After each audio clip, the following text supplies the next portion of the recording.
আজ মন চেয়েছে হোপ হারিয়ে যাবে।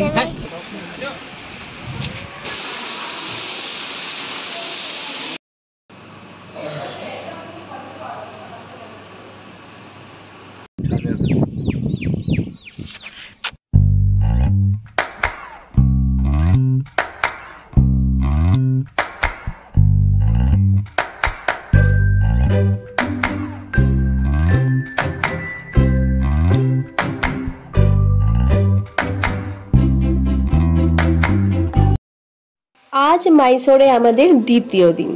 আজ আমরা প্ল্যান করেছি পুরো মাইসোরে যা যা ঘোরার সমস্ত কিছু ঘুরে নেব, বাট জানি না কতটা কি কভার করতে পারবো। তার দুটো রিজন, কারণ সকাল থেকে ওয়েদার আমাদের সাথ দিচ্ছে না, ঝিরিঝিরি বৃষ্টি মাঝে মাঝেই নামছে থামছে এরকম হচ্ছে। আমরা ব্রেকফাস্ট করে বেরিয়ে পড়েছিলাম।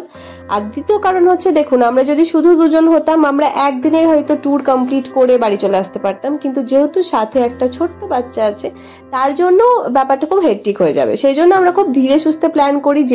যখনই আমরা কোনো ট্যুর প্ল্যান করি আমরা এটাই মাথায় নিয়ে যাই যে আমরা খুব বেশি ট্রাভেল করব না, তাতে পোপো ভীষণই টায়ার্ড হয়ে পড়ে। তো আমরা সেটা একদমই চাই না। ঘুরতে গেছি মানে রিল্যাক্স করতে গেছি, কোনোভাবেই রেশারেশি করে সমস্ত কিছু ঘুরে নেবো এরকম কোনো প্ল্যান আমাদের কখনোই থাকে না। বাই দ্য ওয়ে, এই রাস্তাটা একটু অন্যরকম রাস্তা, আমরা একটা অন্য রাস্তা দিয়ে গেছি আজকে। রাস্তাটা ভীষণই সুন্দর ছিল। ফাইনালি যখন মাইসোরে পৌঁছালাম বেশ বৃষ্টি নেমে গেছে, এবং সেই সুযোগেই যেটা হলো সেটা হলো এই ইন্ডিয়ান মাইসোর সিল্ক, যেটা মানে এই জায়গাটা কিন্তু অথেন্টিক আপনি মাইসোর সিল্ক পাবেন, যেটা ইন্ডিয়ান মাইসোর সিল্কের যে হাউসটা আছে। বাট সেগুলো সবই ঠিক ছিল, কিন্তু আমরা কিন্তু একটু ট্র্যাপে পড়ে ঢুকে গেছিলাম। মানে এদেরই কোনো একটি স্টাফ আমাদের দেখে, প্রথমত আমাদের ওয়েস্ট বেঙ্গলের গাড়ি, সেই নাম্বার প্লেট দেখেছে, তো বুঝতেই পেরেছে এটা ট্যুরিস্ট ছাড়া আর কিছুই নয়। আমাদেরকে বললো চামুন্ডি হিলসে আজকে পুজো আছে, সিএম আসছে, সেগুলো সবই সত্যি কথা, আমি একটাও বলছি না মিথ্যে। বাট উনি আমাদেরকে বললেন যে আপনারা এই সুযোগে একটু ইন্ডিয়ান সিল্ক হাউসে ঘুরে আসতে পারেন, মাইসোর সিল্ক হাউসে। তো আমরা সেখানে, এটা গভর্নমেন্টের একটা সিল্ক হাউস মাইসোরের, যেখানে কিন্তু আপনি অথেন্টিক সিল্ক পাবেন, দ্যাট ইজ ট্রু।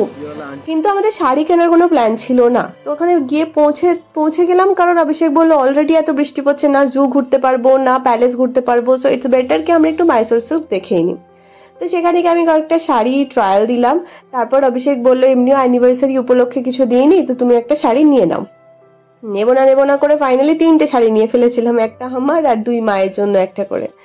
এরপর আমরা লাঞ্চে চলে গেছিলাম। লাঞ্চে ছিল পিওর সাউথ ইন্ডিয়ান থালি, যেটা আমাদের প্ল্যানের মধ্যে ইনক্লুড ছিল যে সেদিন আমরা সাউথ ইন্ডিয়ান থালি খেয়ে দেখবো কেমন হয়। তো ইট ওয়াজ ভেরি নাইস, পুরোপুরি ভেজ অবভিয়াসলি আপনারা জানেন।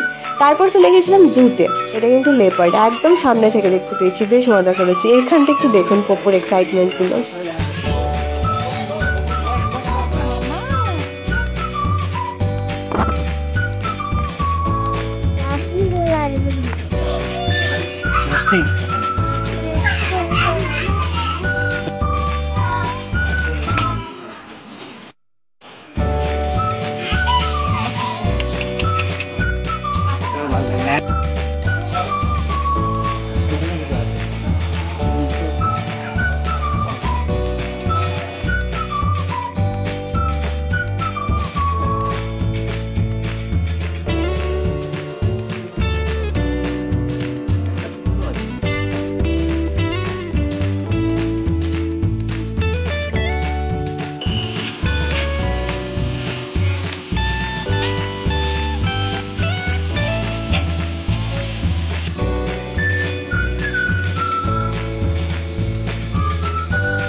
জু দেখা আমাদের কমপ্লিট। আরো অনেক কিছু ছিল, সব জায়গায় আমি ক্যামেরা নিয়ে ঢুকতে পারিনি বা করা পসিবল হয়নি, কারণ ওয়েদার খুবই খারাপ ছিল, মাঝে মাঝে বৃষ্টি হচ্ছিল থামছিল, সো সবসময় ফোন বের করাটা পসিবল হচ্ছিল না।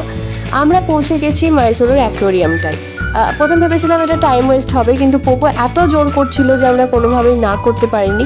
আমরা অ্যাকোয়ারিয়ামে ঢুকে পড়েছিলাম, বাট ঢুকে যেটা বুঝলাম সেটা হলো অ্যাকোয়ারিয়ামটা বেশ ভালো, মানে যারা যাবেন তারা অবশ্যই অ্যাকোয়ারিয়ামটা ঘুরে নেবেন, এখানটা ভীষণ ভালো লাগবে। তো বাচ্চাদের জন্য তো আরো এনজয় করবে। এখানে নর্মাল এরকম অ্যাকোরিয়ামের ছাড়াও এখানে আন্ডার ওয়াটার অ্যাকোরিয়ামও আছে, আপনারা দেখতে পাবেন, আমি ভিডিওতে শেয়ার করব। তাছাড়া বিভিন্ন লাইটের কাজ করা আছে এই জায়গাটাতে, তো ভীষণ ভালো লাগবে। আমি জানি না ক্যামেরা কতটা ক্যাপচার করতে পেরেছি, বাট ওখানে আপনি যখন প্রেজেন্ট থাকবেন ভীষণ ভালো লাগবে। চারিদিকে মিরর দেওয়া আছে, এরকম ভাবে ফিশ গুলোকে রাখা আছে অ্যাকোরিয়ামের মধ্যে। অসাধারণ দেখতে লাগছিল এই জায়গাটা।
এই ব্ল্যাকটা দেখেছো? বলুন কেমন লাগলো আপনাদের অ্যাকোরিয়াম? আমার তো জুয়ের থেকেও কেন জানি না অ্যাকোরিয়ামটাই বেশি ভালো লেগেছে। বাই দ্য ওয়ে, এখন আর লেট না করে আমরা হোটেলের উদ্দেশ্যে রওনা দেবো, কারণ প্যালেসের জন্য এনাফ টাইম নেই আজকে হাতে। কালকে দেখা যাবে, যা হবার হবে। ফোনটা কিন্তু ওখানে পড়ে যাবে। দেখুন, এই জায়গাগুলো কিন্তু আমাদের হোটেলের সামনে। যাওয়ার দিনই আমার চোখে পড়েছিল, বাট অভিষেক দাঁড়ায়নি, আজকেও দাঁড়িয়েছে। এই জায়গাটা আমি দেখলাম, আমার অসম্ভব ভালো লেগেছে। ইভেন গায়ে কাঁটাও দিচ্ছিল। জায়গাটা জাস্ট দেখুন, এখানে আমি 2-3টে ময়ূরও দেখেছি। কিন্তু বলো, এদিক থেকে কম, ওদিক থেকে বেশি। হ্যাঁ। চলো। আর এখানে পিকক আছে, এখানে শিয়ালও হবে। শিয়াল তো হবেই। পিককটা কিন্তু সুন্দর ছিল, পুরো ব্লু। পুরো মেয়ে ছিল না ছেলে ছিল কে জানে। চলে গেছে, চলে গেছে। খাদ, এইটা তো বিভৎস গেরা। ও ভাই, কত দেখো খাদটা বা। ও মাই গড। আজ মন চেয়েছে হোপ হারিয়ে যাবে। তো পুরো রাস্তা ওদের ভুলভাল গান শুনে শুনে আমার কানটা তো গেছে। তো ফাইনালি আমি হোটেলে পৌঁছে গেছি। আমরা কাল রাতেই কটেজ থেকে হোটেল রুমে শিফট করে গেছিলাম, বাট রাতে পসিবল হয়নি আপনাদেরকে দেখানোর। আজকে একটু দেখিয়ে নেব। এটা কিন্তু লবি থেকে ভিউটা, মানে হোটেলের ফার্স্ট ফ্লোরের লবি থেকে এই ভিউটা ছিল পিছন দিকে এটা। হ্যাঁ, এরপর আমি রুমে ঢুকে আপনাদের রুমটা পুরোটা দেখাচ্ছি। এখানে ছিল স্মার্ট লক, যেখানে কটেজে কিন্তু ছিল তালা চাবির সিস্টেম, মানে চাবি দিয়ে যেরকম আমরা রুমে ঢুকি। আর এটা ছিল স্মার্ট লক। ওখানে কটেজে ছিল ছোট টিভি, এখানে ছিল বড় টিভি। এখানে অবভিয়াসলি অনেকটা বেশি স্পেস নিয়ে রুমটা ছিল। ব্যালকনিটা অনেক বড় ছিল। বেডটা বেশ সুন্দর ছিল।